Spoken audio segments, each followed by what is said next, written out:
Artist ಈಗ ಅದೊಂದು ಶಾಪಿಗೆ ಹೋದ್ರೆ ಮೋಸ್ಟ್ಲಿ ಹೈ ರೇಟೇ ಹಾಕ್ಬೋದಲ್ವಾ? ನೀವು ಆರ್ಟಿಸ್ಟ್ ನಿಮ್ಗೆ ಹಂಗೇನಿಲ್ಲ ಪಾಪಚ್ಚಿ, ಪಾಪ ಕಡಿಮೆನೂ ಕೊಡ್ತಾರೆ. ಹೌದಾ?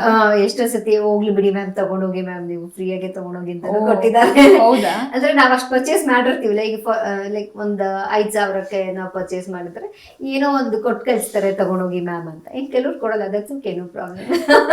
ಈಗೇನ್ ತುಂಬಾ ಜನ ಕೊಲಾಬಿಗೂ ಬರ್ತಾರೆ. ಸೊ ಕೊಲಾಬಿಗೆ ಬರೋದ್ರಿಂದ ಸಾಕಷ್ಟು ಪ್ರಾಡಕ್ಟ್ಸ್ ನಮಗೂ ಸಿಗತ್ತೆ. Okay okay. ಬಟ್ ಆದ್ರೂ ಸೆಲೆಬ್ರಿಟಿ ಅಥವಾ ಆರ್ಟಿಸ್ಟ್ ಅಂತ ಒಂದು ಟ್ಯಾಗ್ ಇರೋದಕ್ಕೆ ಒಂದಷ್ಟು ಒತ್ತಡಗಳಿದೆ ಅಂತ ಅನ್ಸುತ್ತಾ? ಅಂದ್ರೆ ಇವಾಗ ನೀವೆಲ್ಲೋ ಒಂದು ಫಂಕ್ಷನಿಗೆ ಹೋಗ್ತೀರಾ ಅಂದ್ರೆ ಸ್ವಲ್ಪ ಟ್ರೆಂಡಿ ಆಗಿರೋ ಡ್ರೆಸ್ನ ವಿಯರ್ ಮಾಡ್ಬೇಕಾಗತ್ತೆ, ಅಥವಾ ಡಿಫ್ರೆಂಟ್ ಆಗಿರೋದನ್ನ ವಿಯರ್ ಮಾಡ್ಬೇಕಾಗಿರುತ್ತೆ, ಆ ತರ.